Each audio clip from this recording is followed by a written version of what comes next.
ತಾಯಿ ಬೆಲೆ ಕಟ್ಟಕ್ಕಾಗಲಾರ್ದಂಥ ಒಂದು ವಸ್ತು. ಇಡೀ ಭೂಮಿ ಮೇಲೆ ಸೃಷ್ಟಿ ಮಾಡಿರ್ತಕ್ಕಂಥ ಎಲ್ಲ ಜೀವಿಗಳು ಬಂದಿರೋದು ತಾಯಿಯಿಂದನೇ. ತಾಯಿ ಅದು ಒಂದು ತುಂಬ ಅಪೂರ್ವವಾದ ಶ್ರೇಷ್ಠವಾದ ಒಂದು ವಸ್ತು. ತಾಯಿ ಮಕ್ಕಳು ಚೆನ್ನಾಗಿರಬೇಕು, ಮಕ್ಕಳು ಸುಖವಾಗಿರಬೇಕು, ಸಂತೋಷವಾಗಿರಬೇಕು, ಮಕ್ಕಳು ಆನಂದದಿಂದ ಇರಬೇಕು ಅಂಥೇಳಿ ತನ್ನ ಎಲ್ಲ ಸರ್ವಸ್ವವನ್ನು ತ್ಯಾಗ ಮಾಡಿ ಬಹಳ ಕಷ್ಟಪಟ್ಟು ಮಕ್ಕಳಿಗೆ ಶಕ್ತಿಯನ್ನು ಸಂಪಾದನೆ ಮಾಡೋದಕ್ಕೆ ಏನು ಬೇಕೋ ಅದನ್ನು ಅಡುಗೆ ಮಾಡಿ ಬಡಿಸ್ತಾಳೆ. ಮತ್ತು ಮಕ್ಕಳು ಶಕ್ತಿಶಾಲಿಯಾಗಿರಬೇಕು ಅಂಥೇಳಿ ಮಕ್ಕಳಿಗೆ ಇಂಡೈರೆಕ್ಟಾಗಿ ಗೈಡ್ ಮಾಡ್ತಾಳೆ. ಆದರೆ ಮಕ್ಕಳು ಕೇಳೋದಿಲ್ಲ. ತಾಯಿಗೆ ಏನಪ್ಪ ಆಸೆ ಅಂತಂದರೆ ಮಕ್ಕಳು ಚೆನ್ನಾಗಿರಬೇಕು, ಮಕ್ಕಳು ಎಲ್ಲದರಲ್ಲೂ ಫಸ್ಟ್ ಇರಬೇಕು, ಮಕ್ಕಳು ಬುದ್ಧಿವಂತರಾಗಬೇಕು, ಮಕ್ಕಳು ಶಕ್ತಿವಂತರಾಗಬೇಕು, ಎಲ್ಲ ಆಟ ಪಾಠಗಳಲ್ಲೂ ಕೂಡ ಜಯಶಾಲಿ ಆಗಬೇಕು ಅನ್ನೋದು ತಾಯಿಗೆ ಭಾಳ ಆಸೆ. ಆದರೆ ಮಕ್ಕಳೇನು ಮಾಡ್ತಾರೆ ಅಂತಂದರೆ ಶಕ್ತಿ ನಾಶ ಮಾಡ್ಕೊಂಬಿಟ್ಟು, ಶಕ್ತಿ ವಿಪರೀತ ನಾಶ ಮಾಡ್ಕೊಂಬಿಟ್ಟು ಮೋಸ ಮಾಡ್ತಾಯಿರ್ತಾರೆ. ಈ ಶಕ್ತಿ ನಾಶ ಮಾಡ್ಕೊಳೋದು ತಂದೆ ತಾಯಿಗಳ ಗಮನಕ್ಕೆ ಬರೋಲ್ಲ, ತಾಯಿ ಗಮನಕ್ಕೆ ಬರೋಲ್ಲ. ಆದರೆ ತಾಯಿಗೆ ಎಲ್ಲರೂ ಬೈತಾ ಇರ್ತಾರೆ, ಯಾಕೆ ನಿನ್ನ ಮಕ್ಕಳು ಶಕ್ತಿಶಾಲಿಯಾಗಿಲ್ಲ, ನೋಡೋಕ್ಕೆ ಚೆನ್ನಾಗಿಲ್ಲ, ಅಟ್ರ್ಯಾಕ್ಷನ್ ಇಲ್ಲ, ಏನು ಅಡುಗೆ ಮಾಡೋಕ್ಕಲ್ವ ಅಂತ ಎಲ್ಲ ಬೈತಾ ಇರ್ತಾರೆ. ಆದರೆ ತಾಯಿ ಎಲ್ಲ ಪ್ರಯತ್ನ ಮಾಡ್ತಾಯಿದ್ದೀನಿ, ಮಕ್ಕಳು ಯಾಕೋ ಅಭಿವೃದ್ಧಿ ಆಗ್ತಾಯಿಲ್ಲ, ಶಕ್ತಿ ಬರ್ತಾಯಿಲ್ಲ, ಮಕ್ಕಳು ಯಾಕೋ ವೀಕ್ ಆಗಿದ್ದಾರೆ ಅಂತ ಕೊರಗ್ತಾ ಇರ್ತಾರೆ. ಈ ಮಕ್ಕಳು ಏನು ಮಾಡ್ತಾರೆ, ಶಕ್ತಿ ನಾಶ ಮಾಡ್ಕೊತಿರ್ತಾರೆ. ಮೊಬೈಲ್ ನೋಡೋದು, ಟಿ ವಿ ನೋಡೋದು, ಇಂಟರ್ನೆಟ್ ನೋಡೋದು, ಫ್ರೆಂಡ್ಸ್ ಹತ್ರ ಡಿಸ್ಕಸ್ ಮಾಡೋದು, ಕೆಟ್ಟದ್ದನ್ನು ನೋಡೋದು, ಕೆಟ್ಟದ್ದನ್ನು ಕೇಳೋದು, ಕೆಟ್ಟದ್ದನ್ನು ಮಾತಾಡೋದು, ವಿಜ್ಞಾನವನ್ನು ದುರ್ಬಳಕೆ ಮಾಡ್ಕೊಳೋದು, ವಿಜ್ಞಾನವನ್ನು ಶಕ್ತಿನಾಶಕ್ಕೆ ಬಳಸೋದು, ಶಕ್ತಿನಾಶಕ್ಕೆ ಸಂಬಂಧಪಟ್ಟ ಜ್ಞಾನ ಹೆಚ್ಚಿಸ್ಕೊಳೋದು, ಶಕ್ತಿ ನಾಶ ಮಾಡ್ಕೊಳೋದು. ಆದರೆ ತಾಯಿಗೆ ಮಕ್ಕಳ ಮೇಲೆ ಅನುಮಾನನೇ ಬರೋದಿಲ್ಲ. ಅವರ ತಾಯಿ ಏನು ಮಾಡ್ತಾಳೆ, ನನ್ನ ಮಕ್ಕಳು ಒಳ್ಳೆಯವರು, ನನ್ನ ಮಕ್ಕಳು ಚೆನ್ನಾಗಿದ್ದಾರೆ, ನನ್ನ ಮಕ್ಕಳು ಅಂಥವ್ರಲ್ಲ, ಆ ಥರ ನಂಬಿಕೆ ಇಟ್ಟಿರ್ತಾಳೆ. ಪ್ರಬಲವಾದ ಒಂದು ನಂಬಿಕೆ ಇಟ್ಟಿರ್ತಾಳೆ ತಾಯಿ. ಅದಕ್ಕೆ ಮಕ್ಕಳು ತಾಯಿಗೆ ಮೋಸ ಮಾಡ್ತಾಯಿರ್ತಾರೆ, ಶಕ್ತಿ ನಾಶ ಮಾಡಿಕೊಂಡು ಮೋಸ ಮಾಡ್ತಾಯಿರ್ತಾರೆ. ಶಕ್ತಿ ನಾಶ ಮಾಡ್ಕೊಳೋದು ಇವರು ಕಣ್ಣಿಗೆ ಕಾಣಲ್ಲ, ಆದರೆ ಇವರು ಅನುಮಾನ ಪಡಲ್ಲ. ಅವರಿಗೆ ಕಾಯಿಲೆ ಆಗುತ್ತೆ, ಆದರೆ ಯಾವ ಮೆಡಿಸಿನ್ ಕೊಟ್ಟರೂ ವರ್ಕ್ ಆಗೋಲ್ಲ. ಯಾಕೆ ಅಂತಂದರೆ ಕಾಯಿಲೆ ಯಾವ ಮೆಡಿಸಿನ್ ಕೊಟ್ಟರೂ ವರ್ಕ್ ಆಗೋಲ್ಲ. ಕಾಯಿಲೆ ವಾಸಿ ಆಗಬೇಕು ಅಂತಂದರೆ ಮೆಡಿಸಿನ್ನಿಂದ ವಾಸಿ ಆಗೋದಿಲ್ಲ. ರೋಗ ನಿರೋಧಕ ಶಕ್ತಿ, ದೇಹ ಶಕ್ತಿ ಜಾಸ್ತಿ ಇರಬೇಕು ದೇಹದಲ್ಲಿ. ಎಷ್ಟು ಶಕ್ತಿ ಇರುತ್ತೋ ದೇಹದಲ್ಲಿ ಅಷ್ಟು ಒಂದು ಅವರಿಗೆ ರೋಗ ನಿರೋಧಕ ಶಕ್ತಿ ಹೆಚ್ಚಾಗಿರುತ್ತೆ. ಅವರು ಶಕ್ತಿ ಸಂಪಾದನೆ ಮಾಡೋದಿಲ್ಲ. ಅವ್ರೇನು ಮಾಡ್ತಾರೆ, ಮೆಡಿಸಿನ್ ವರ್ಕ್ ಮಾಡೋದಿಲ್ಲ, ಏನು ಮೆಡಿಸಿನ್ ಕೊಟ್ಟರು ವರ್ಕ್ ಮಾಡೋದಿಲ್ಲ. ಮತ್ತು ಅವ್ರು ಏನು ಪ್ರಯತ್ನ ಮಾಡಿದ್ರೂ ಬಾಡಿ ರೆಸಿಸ್ಟೆನ್ಸು ಜಾಸ್ತಿ ಆಗೋದಿಲ್ಲ. ಅದಕ್ಕೆ ಅವ್ರೇನು ಮಾಡ್ತಾರೆ, ಡಾಕ್ಟ್ರ್ ಹತ್ರ ಕರ್ಕೊಂಡು ಹೋಗೋದು, ಅಲ್ಲಿ ಇಲ್ಲಿ ಕರ್ಕೊಂಡು ಹೋಗೋದು, ದೇವಸ್ಥಾನಕ್ಕೆ ಕರ್ಕೊಂಡು ಹೋಗೋದು, ಅವೆಲ್ಲ ಭಾಳ ಒಂದು ಪ್ರಯತ್ನ ಮಾಡ್ತಾರೆ, ಯಂತ್ರ ಕಟ್ಸೋದು, ತಾಯತ ಕಟ್ಸೋದು. ಆದರೆ ಮಕ್ಕಳು ಯಾವುದೇ ಕಾರಣಕ್ಕೂ ಡೆವಲಪ್ ಆಗೋದಿಲ್ಲ. ಯಾಕೆ ಅಂತಂದರೆ ಅವರು ಶಕ್ತಿ ನಾಶ ಮಾಡ್ಕೊತಿರ್ತಾರೆ, ಶಕ್ತಿ ನಾಶ ಮಾಡಿಕೊಂಡು ದುರ್ಬಲರಾಗ್ತಾಯಿರ್ತಾರೆ. ಇದು ಯಾರ ಗಮನಕ್ಕೂ ಬರೋಲ್ಲ, ಇದು ಯಾರಿಗೂ ಗೊತ್ತಿರಲ್ಲ, ಮಕ್ಕಳಿಗೂ ಗೊತ್ತಿರಲ್ಲ, ತಂದೆ ತಾಯಿಗೂ ಗೊತ್ತಿರಲ್ಲ. ಈಗ ರೋಗ ನಿರೋಧಕ ಶಕ್ತಿ ಹೆಚ್ಚಿಸ್ಬೇಕು ಅಂದರೆ ಏನು ಮಾಡಬೇಕು ಅದು ಗೊತ್ತಿರಲ್ಲ. ಈ ರೋಗ ನಿರೋಧಕ ಶಕ್ತಿ ಅಂತಂದರೆ ಏನು ಅಂತಲೇ ಗೊತ್ತಿರಲ್ಲ. ರೋಗ ನಿರೋಧಕ ಶಕ್ತಿ ಅಂತಂದರೆ ಅದು ನಮ್ಮ ದೇಹ ಶಕ್ತಿ, ಅದು ನಮ್ಮ ಅಂಗಾಂಗಗಳ ಶಕ್ತಿ, ಅದು ನಮ್ಮ ಸಪ್ತಧಾತುಗಳ ಶಕ್ತಿ, ಅದು ಗೊತ್ತೇ ಇರಲ್ಲ. ರೋಗ ನಿರೋಧಕ ಶಕ್ತಿ ಅಂದರೆ ಏನೋ ಬೇರೆ ತಿಳ್ಕೊಂಡಿರ್ತಾರೆ, ಏನೂ ಅಲ್ಲ, ಅದು ನಮ್ಮ ದೇಹ ಶಕ್ತಿ, ಅದೇ ರೋಗ ನಿರೋಧಕ ಶಕ್ತಿಯಾಗಿ ಕೆಲಸ ಮಾಡ್ತಾಯಿರುತ್ತೆ.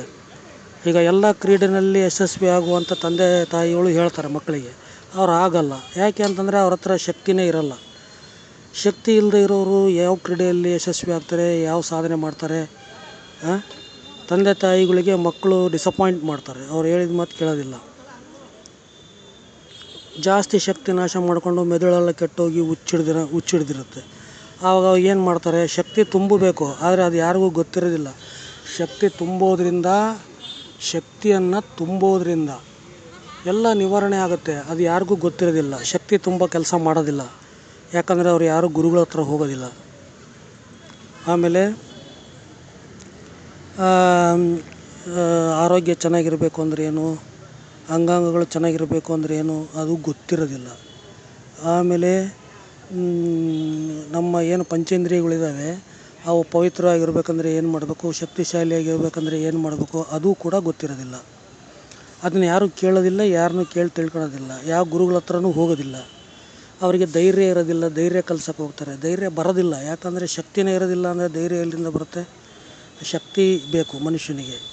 ದೇಹಶಕ್ತಿ ಮಾನಸಿಕ ಶಕ್ತಿನೇ ಇಲ್ಲ, ಇನ್ನು ಅವರಿಗೆ ಧೈರ್ಯ ಎಲ್ಲಿಂದ ಬರುತ್ತೆ, ಉತ್ಸಾಹ ಎಲ್ಲಿಂದ ಬರುತ್ತೆ ಅಲ್ವಾ? ಅವ್ರ ಬ್ರೈನೇ ಕಂಟ್ರೋಲ್ನಾಗಿರಲ್ಲ. Brain is not in control. ಅವರಿಗೆ ಬ್ರೈನು, ಹಾರ್ಟು, ಹೃದಯ, ಕಿಡ್ನಿಗೆ ಬೇಕಾದಷ್ಟು ಶಕ್ತಿನೇ ಇರೋದಿಲ್ಲ ಅವ್ರ ದೇಹದಲ್ಲಿ. ಅದು ಏನು ಶಕ್ತಿ ಬೇಕೋ ಅದು ಸಪ್ಲೈ ಮಾಡೋಕ್ಕಾಗದೇ ಇದ್ದರೆ ಅಬ್ನಾರ್ಮಲಾಗಿ ವರ್ಕ್ ಮಾಡ್ತವೆ. ತಂದೆ ತಾಯಿಗೆ ಮಕ್ಕಳಿಗೆ ಯಾರಿಗೂ ಗೊತ್ತಿರಲ್ಲ ಇದು, ಯಾಕಂದರೆ ಅವ್ರು ಯಾರೂ ತಿಳ್ಕೊಂಡಿರಲ್ಲ. ಅವ್ರ ಮೆಮೊರಿ ಪವರ್ ಲಾಸ್ ಆಗುತ್ತೆ. ಏನಕ್ಕೆ ಮೆಮೊರಿ ಪವರ್ ಲಾಸ್ ಆಗುತ್ತೆ? ದೇಹ ಶಕ್ತಿ ಇಲ್ಲದೆ ಇದ್ದರೆ ಮೆಮೊರಿ ಪವರ್ ಲಾಸ್ ಆಗುತ್ತೆ, ಬ್ರೈನ್ ಕೆಟ್ಟೋಗುತ್ತೆ, ಬ್ರೈನ್ ಡ್ಯಾಮೇಜ್ ಆಗುತ್ತೆ, ಮೆಮೊರಿ ಪವರ್ ಲಾಸ್ ಆಗುತ್ತೆ. ಅದು ತಾಯಿಗೂ ಗೊತ್ತಿರಲ್ಲ, ಮಕ್ಕಳಿಗೂ ಗೊತ್ತಿರಲ್ಲ, ಯಾರಿಗೂ ಗೊತ್ತಿರಲ್ಲ. ಗುರುಗಳ ಹತ್ರ ಹೋಗ್ಬೇಕು, ಕೇಳಬೇಕು, ತಿಳ್ಕೊಬೇಕು. ಆ ಕೆಲಸ ಅವ್ರು ಮಾಡೋದಿಲ್ಲ. ಆಮೇಲೆ ಎಲ್ಲ ಟಿಶ್ಯೂಸ್ ಎಲ್ಲ ವೀಕ್ ಆಗಿರ್ತವೆ, ಆರ್ಗನ್ಸ್ ಎಲ್ಲ ವೀಕ್ ಆಗಿರ್ತವೆ, ಶಕ್ತಿ ನಾಶ ಮಾಡಿಕೊಂಡು. ಮಕ್ಕಳಿಗೆ ತಾಯಿಗೆ ಯೋಚನೆ ಮಾಡ್ತಾಳೆ, ಯಾಕೆ ನನ್ನ ಮಕ್ಕಳಿಗೆ ಇದೆಲ್ಲ ಟಿಶ್ಯೂಸ್ ಎಲ್ಲ ವೀಕ್ ಆಗಿದ್ದಾವೆ, ಆರ್ಗನ್ಸ್ ಎಲ್ಲ ವೀಕ್ ಆಗಿದ್ದಾವೆ, ಅಂಗಾಂಗಗಳ ವೈಫಲ್ಯತೆಗೆ ಏನು ಕಾರಣ, ಯಾಕೆ ರೋಗ ಬರುತ್ತೆ, ಈ ರೋಗದಿಂದ ಬಳಲ್ತಾ ಇದ್ದಾರೆ ಅಂತೇಳ್ಬಿಟ್ಟು ವಿಪರೀತ ಚಿಂತೆ ಮಾಡ್ತಾಳೆ. ಅದು ಗೊತ್ತಾಗೋದಿಲ್ಲ, ಯಾಕಂತಂದರೆ ಅವರು ಕಲ್ತಿರೋದಿಲ್ಲ, ಅವರು ಯಾರ ಹತ್ರನೂ ಕಲ್ತಿರೋದಿಲ್ಲ, ಅವ್ರಿಗೂ ಏನೂ ಗೊತ್ತಿರೋದಿಲ್ಲ. ಶಕ್ತಿ ನಾಶ ಮಾಡಿಕೊಂಡ್ರೆ ಇಷ್ಟೆಲ್ಲ ಪ್ರಾಬ್ಲಮ್ ಆಗುತ್ತೆ ಅಂತ ಗೊತ್ತಿರೋದಿಲ್ಲ. ಈಗ ಹಿತ್ತಲ ಗಿಡ ಮದ್ದಲ್ಲ ಅಂತಾರೆ. ಈಗ ನಾವು ಹೇಳ್ತೀವಿ ಶಕ್ತಿ ಸಂಪಾದನೆ ಮಾಡಿ, ಶಕ್ತಿ ಉತ್ಪಾದನೆ ಮಾಡಿರಿ, ಅದರಿಂದ ನಿಮ್ಮ ಮಕ್ಕಳು ಚೆನ್ನಾಗಿರ್ತಾರೆ ಅಂತ. ಕೇಳೋದಿಲ್ಲ. ಶಕ್ತಿ ನಾಶದಿಂದ ಸಮಸ್ಯೆಗಳು ಬರ್ತವೆ. ಶಕ್ತಿ ಉತ್ಪಾದನೆ ಮಾಡಿದರೆ ಸಮಸ್ಯೆಗಳು ನಿವಾರಣೆ ಆಗ್ತವೆ. ಈಗ ಆ ದೇವರು ನಮ್ಮನ್ನು ಕಳಿಸ್ತಾನೆ ಇಲ್ಲಿಗೆ, ಹೋಗು ಇದನ್ನು ಹೇಳು ಅಂತ. ನಾವು ಬಂದು ಹೇಳ್ತೀವಿ. ನೀವು ಕೇಳಲಿಲ್ಲ ಅಂದ್ರೆ ನಾವೇನು ಮಾಡೋದು? ದೇವರೇ ಪ್ರತ್ಯಕ್ಷ ಆಗಿ ಬರ್ತಾನೆ. ದೇವರು ನಮ್ಮನ್ನು ಕಳಿಸ್ತಾನೆ, ಹೋಗು ಶಕ್ತಿ ಸಂಪಾದನೆ ಮಾಡುವಂತ ಹೇಳು, ಶಕ್ತಿ ರಕ್ಷಣೆ ಮಾಡುವಂತ ಹೇಳು, ಎಲ್ಲರೂ ಶಕ್ತಿವಂತರಾಗುವರಿ ಅಂತ ಹೇಳು ಅಂತ ನಮ್ಮನ್ನು ಕಳಿಸ್ತಾನೆ. ನಾವೇ ದೇವತೆಗಳು ಏನೋ ಒಂದು ಅನ್ಕೊಳ್ರಿ. ಆದರೆ ನೀವು ನಮ್ಮ ಮಾತು ಕೇಳೋದಿಲ್ಲ. ಹಿತ್ತಲ ಗಿಡ ಮದ್ದಲ್ಲ ಅಂತಾರಲ್ಲ, ಹಂಗೆ ಶಕ್ತಿ ನಾಶ ಮಾಡ್ಕೊಳ್ಳೋದು ಸುಲಭ, ಆದರೆ ಶಕ್ತಿ ಸಂಪಾದನೆ ಮಾಡೋದು ಭಾಳ ಕಷ್ಟ. ವಿಪರೀತ ವ್ಯಾಯಾಮ ಮಾಡೋದು, ಅಂಗಾಂಗಗಳೆಲ್ಲ ಡಿಸ್ಪ್ಲೇಸ್ ಆಗೋದು, ಆಲ್ಟ್ರೇಷನ್ಸ್ ಆಗೋದು, ಟಿಶ್ಯೂಸ್ ಎಲ್ಲ ನರಗಳೆಲ್ಲ ವ್ಯತ್ಯಾಸ ಆಗೋದು, ಕರಳೆಲ್ಲ ವ್ಯತ್ಯಾಸ ಆಗೋದು, ಎಲ್ಲ nerve system, lung system, respiratory system, digest system ಎಲ್ಲ ಹಾಳು ಮಾಡ್ಕೊಳೋದು. ವಿಪರೀತ ವ್ಯಾಯಾಮ ಮಾಡಿ ಯಾವ್ದು ಮಾಡಬೇಕು ಯಾವ್ದು ಬಿಡಬೇಕು ಗೊತ್ತಿಲ್ಲ. ದುರಭ್ಯಾಸಗಳಿಗೆ ಬಲಿಯಾಗೋದು, ದುರಭ್ಯಾಸಗಳಿಂದ ದೇಹ ಶಕ್ತಿ ನಾಶ ಮಾಡ್ಕೊಳೋದು. ಹೀಗೆ ಅನೇಕ ರೀತಿಯಲ್ಲಿ ಮಕ್ಕಳು ಇದು ಮಾಡ್ತಾ ಇರ್ತಾರೆ. ಅದು ತಾಯಿ ಗಮನಕ್ಕೆ ಬರೋದಿಲ್ಲ. ತಾಯಿ ತುಂಬ ಯೋಚನೆ ಮಾಡ್ತಾಳೆ, ಯಾಕೆ ಹಿಂಗೆ ಆಗ್ತಾಯಿದೆ, ಯಾಕೆ ಹಿಂಗೆ ಮಾಡ್ತಾಯಿದ್ದಾರೆ ಅಂತ. ಏನು ಮಾಡೋದು? ನಾವು ಹೇಳಿದ್ರೂ ಕೇಳಲ್ಲ, ಅವ್ರಿಗೂ ಗೊತ್ತಿರಲ್ಲ, ಯಾಕೆ ಗುರುಗಳ ಹತ್ರನೂ ಹೋಗಲ್ಲ, ಓದಿ ಕೇಳಿ ನೋಡಿ ತಿಳ್ಕೊಳಲ್ಲ. ಶಕ್ತಿ ನಾಶ ಮಾಡಿಕೊಂಡು ಸಮಸ್ಯೆ ತೊಂದರೆಗಳು ಅನುಭವಿಸ್ತಾ ಅಯ್ಯೋ ಏನೋ ಆಗಿದೆ ಅಂದರೆ ಶಕ್ತಿ ಸಂರಕ್ಷಣೆ ಮಾಡಿದರೆ ಎಲ್ಲ ಸರಿ ಹೋಗುತ್ತೆ. ಶಕ್ತಿ ನಮ್ಮ ಸಪ್ತಧಾತುಗಳ ರೂಪದಲ್ಲಿರುತ್ತೆ. ಈ ಸಪ್ತಧಾತುಗಳು ಅಂದರೆ ಏನು ಅಂತ ಕೇಳ್ತಾರೆ. ರಕ್ತ, ಮೂಳೆ, ಮಾಂಸ, ಕೊಬ್ಬು, ವೀರ್ಯ, ಮಜ್ಜೆ, ಲಾಲಾರಸ ಅಂದರೆ ಅದೂ ಅರ್ಥ ಆಗಲ್ಲ. ಕಾಮ, ಕ್ರೋಧ, ಮೋಹ, ಲೋಭ, ಮದ, ಮತ್ಸರ ಇವು ಶಕ್ತಿ ನಾಶದಿಂದ ಜಾಸ್ತಿ ಆಗ್ತವೆ. ನಮ್ಮ ವೈರಿಗಳಿವು ಈ 6 ಚಕ್ರಗಳಂತ ಏನಿದ್ದಾವೆ, ಆ 6 ಚಕ್ರಗಳು ವೀಕ್ ಆದರೆ ಈ ಕಾಮ, ಕ್ರೋಧ, ಮೋಹ, ಲೋಭ, ಮದ, ಮತ್ಸರಗಳೆಲ್ಲ ಜಾಸ್ತಿ ಆಗ್ತವೆ. ಅರ್ಥಾಯ್ತಾ? ಪ್ರೀತಿಯಿಂದ ಶಕ್ತಿ ಹೆಚ್ಚಾಗುತ್ತೆ, ಅದೇ ಕಾಮದಿಂದ ಶಕ್ತಿ ಕಡಿಮೆ ಆಗುತ್ತೆ. ಒಳ್ಳೆಯದನ್ನು ನೋಡಬೇಕು, ಒಳ್ಳೆಯದನ್ನು ಕೇಳಬೇಕು, ಒಳ್ಳೆಯದನ್ನು ಮಾತಾಡಬೇಕು, ಆವಾಗ ಶಕ್ತಿ ಜಾಸ್ತಿ ಆಗುತ್ತೆ. ಕೆಟ್ಟದ್ದನ್ನು ನೋಡೋದು, ಕೆಟ್ಟದ್ದನ್ನು ಕೇಳೋದು, ಕೆಟ್ಟದ್ದನ್ನು ಮಾತಾಡಿದ್ರೆ ಶಕ್ತಿ ಕಡಿಮೆ ಆಗುತ್ತೆ. ಈಗ ಕೆಲವರು ಮದುವೆ ಆಗ್ತಾರೆ, ಮದುವೆ ಆದರೆ ಶಕ್ತಿವಂತರನ್ನೇ ಮದುವೆ ಆಗಬೇಕು, ದುಡ್ಡು ಇರೋರು ಮದುವೆ ಆಗ್ತಾರೆ. ಶಕ್ತಿ ದುಡ್ಡು ಎರಡೂ ಇದ್ದರೆ ಓಕೆ, ಆದರೆ ಯಾರು ಶಕ್ತಿನ ನೋಡೋದೇ ಇಲ್ಲ, ಎಲ್ಲ ದುಡ್ಡು ಅಂತ ನೋಡ್ತಾರೆ. ಶಕ್ತಿವಂತರನ್ನ ಮದುವೆ ಆಗಬೇಕು. ಶಕ್ತಿವಂತರು ಕಾಪಾಡ್ತಾರೆ, ಶಕ್ತಿವಂತರು ಎಲ್ಲ ರೀತಿಯಿಂದಲೂ ಅನುಕೂಲ ಆಗುತ್ತೆ, ಜೀವನ ಮಾಡೋಕ್ಕೆ ಸುಖಮಯವಾಗಿರುತ್ತೆ ಜೀವನ. ಕೆಲವರು ಶಾಸ್ತ್ರ ಸಂಪ್ರದಾಯ ಎಲ್ಲ ಪಾಲನೆ ಮಾಡ್ತಿರ್ತಾರೆ, ಆದರೆ ಇದು ಯಾಕೆ ಮಾಡ್ತಿದ್ದೀವಿ ಅಂತ ಗೊತ್ತಿಲ್ಲ. ಇದರಿಂದ ಶಕ್ತಿ ಬರುತ್ತೆ ಅಂತ ಗೊತ್ತಿಲ್ಲ, ಶಕ್ತಿ ನಾಶ ಆಗುತ್ತೆ ಅಂತ ಗೊತ್ತಿಲ್ಲ, ಏನೂ ಗೊತ್ತಿಲ್ಲ. ಯಾರೋ ಮಾಡ್ತಾಯಿದ್ರು ಹಿಂದಿನವರು, ನಾವು ಮಾಡ್ತಾಯಿದ್ದೀವಿ ಅಂತ ಮಾಡ್ತಾರೆ. ಈ ಥರ ಎಲ್ಲ ಆದಾಗ ಹೆಂಗೆ ಇದು? ಈಗ ನಾವು ಶಕ್ತಿ ಅಂದ್ರೇನು, ಶಕ್ತಿಯಿಂದ ಆಗ್ತಕ್ಕಂಥ ಲಾಭ ಏನು, ಪ್ರಯೋಜನ ಏನು, ಶಕ್ತಿ ಅನ್ನೋ ಬಗ್ಗೆ ನಾವು ನಿಮಗೆ ಈ ಮುಖಾಂತರ, ಈ ವಿಡಿಯೋ ಮುಖಾಂತರ ತಿಳಿಸ್ತಾ ಇದ್ದೀವಿ.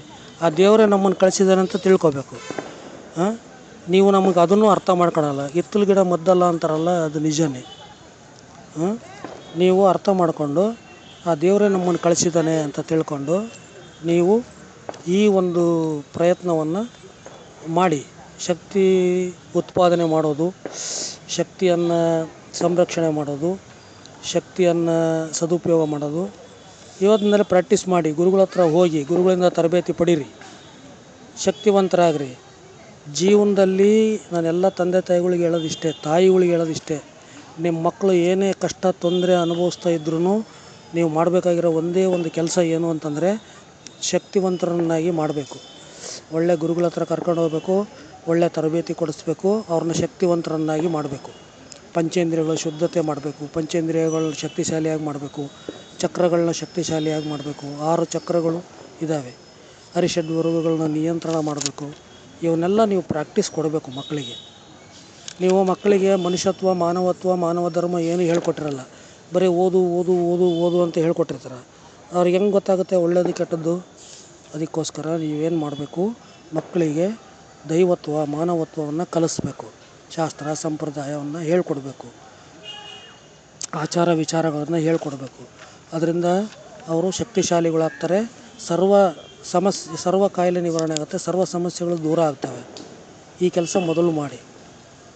ಇಲ್ಲಾಂದರೆ ಶಕ್ತಿ ಸೂತ್ರ ಆಶ್ರಮಕ್ಕೆ ಬನ್ನಿ, ಶಕ್ತಿ ಸೂತ್ರದ ನಿಯಮಗಳನ್ನು ತರಬೇತಿ ಕೊಡ್ತೀವಿ, ಅವನ್ನಾದರೂ ಪಾಲನೆ ಮಾಡಿ. ಇಲ್ಲ ನಿಮ್ಮ ಹತ್ರದ ಗುರುಗಳ ಹತ್ರ ಹೋಗ್ರಿ, ಗುರುಗಳನ್ನು ನೀವು ಭೇಟಿಯಾಗ್ಬಿಟ್ಟು ಅದಕ್ಕೆ ಸಂಬಂಧಪಟ್ಟ ಜ್ಞಾನವನ್ನು ಪಡೀರಿ. ಎಲ್ಲ ಸಮಸ್ಯೆಗಳು ದೂರ ಆಗುತ್ತೆ.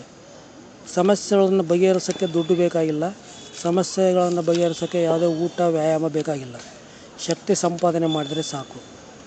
ಶಕ್ತಿ ಸಂಪಾದನೆ ಮಾಡೋಕ್ಕೇನು ಬೇಕಾಗಿಲ್ಲ, ಊಟ ಬೇಕಾಗಿಲ್ಲ, ಅದಕ್ಕೇನು ಕಷ್ಟಪಡಬೇಕಾಗಿಲ್ಲ, ದುಡ್ಡು ಖರ್ಚು ಮಾಡಬೇಕಾಗಿಲ್ಲ. ಶಕ್ತಿ ಸಂಪಾದನೆ ಒಂದು ಆಚರಣೆ, ಒಂದು ವ್ರತ. ಅದು ಒಂದು ವ್ರತ ಮಾಡಿದರೆ ಸಾಕು, ಇಲ್ಲ ಒಂದು ಆಚರಣೆ ಮಾಡಿದರೆ ಸಾಕು. ಎಲ್ಲ ಸಮಸ್ಯೆಗಳು ಬಗೆಹರಿತವೆ. ಏನೇ ಸಮಸ್ಯೆ ಇರಲಿ ಅದು ಬಗೆಹರಿಯುತ್ತೆ. ಎಲ್ಲ ಸಮಸ್ಯೆಗಳು ಬಂದಿರೋದು ಶಕ್ತಿ ನಾಶದಿಂದ. ಮತ್ತು ಅದೆಲ್ಲ ಹೋಗಬೇಕು ಅಂದರೆ ಶಕ್ತಿ ಉತ್ಪತ್ತಿಯಿಂದ. ಶಕ್ತಿ ಉತ್ಪತ್ತಿ ಮಾಡಿ ಸಂಗ್ರಹಣೆ ಮಾಡಿರಿ, ಸಮಸ್ಯೆಗಳೆಲ್ಲ ದೂರ ಆಗ್ತವೆ. ಹೆಚ್ಚಿನ ಮಾಹಿತಿಗಾಗಿ ನಮ್ಮನ್ನು ಸಂಪರ್ಕಿಸಿ. ನಾವು ಕೆಳಗಡೆ ನಮ್ಮ ವಿಳಾಸವನ್ನು ಕೊಟ್ಟಿರ್ತೀವಿ. ಮತ್ತು ಈ ವಿಡಿಯೋವನ್ನು